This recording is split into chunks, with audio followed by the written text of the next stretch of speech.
individu misérable et dépenaillé, qui ressemblait fort à un mendiant, pénétra un jour dans le palais du calife de Bagdad, en son absence, et s'assit carrément sur le trône vide. Les gardes, devinant quelque chose d'inhabituel et peut-être de surnaturel, n'osèrent pas le jeter dehors. Ils appelèrent le chambellan, qui accourut et demanda à l'homme en guenilles: « Sais-tu que tu occupes le siège du calife des Abbassides, qui est le commandeur des croyants ?»« Oui, je le sais. »« Et sais-tu qui est le calife ?»« Je le sais, et je suis au-dessus de lui. » Le chambellan réfléchit un instant, puis, haussant le ton, il dit: « As-tu perdu ton intelligence à cause de ta pauvreté ?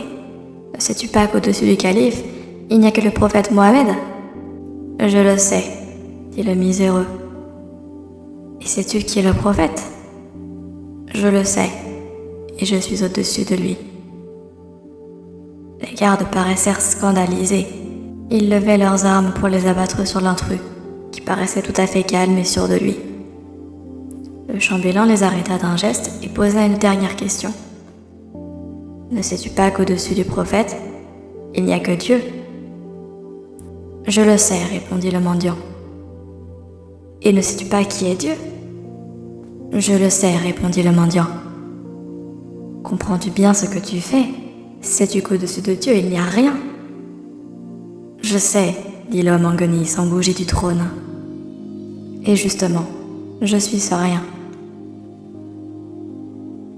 L'homme, malgré toutes ses connaissances et toutes ses inventions, reste infiniment petit face à la grandeur de l'univers. L'homme, en règle générale, cherche à se sentir important, à se sentir exister. Le monde tourne toujours autour de lui et de lui seul, mais certains individus, comme l'homme de cette histoire, arrivent à prendre du recul par rapport à leur ego, à s'en détacher. Et à partir de ce moment, ils prennent conscience qu'ils ne sont rien. Un rien dans le sens où ils ne sont pas le personnage qu'ils croyaient être et qui est construit par leur mental et leur passé. Ils ne sont pas cela. Ils ne sont rien.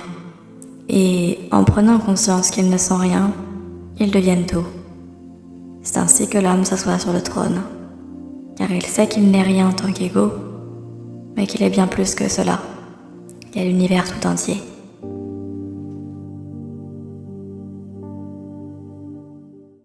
Merci d'avoir écouté cette histoire.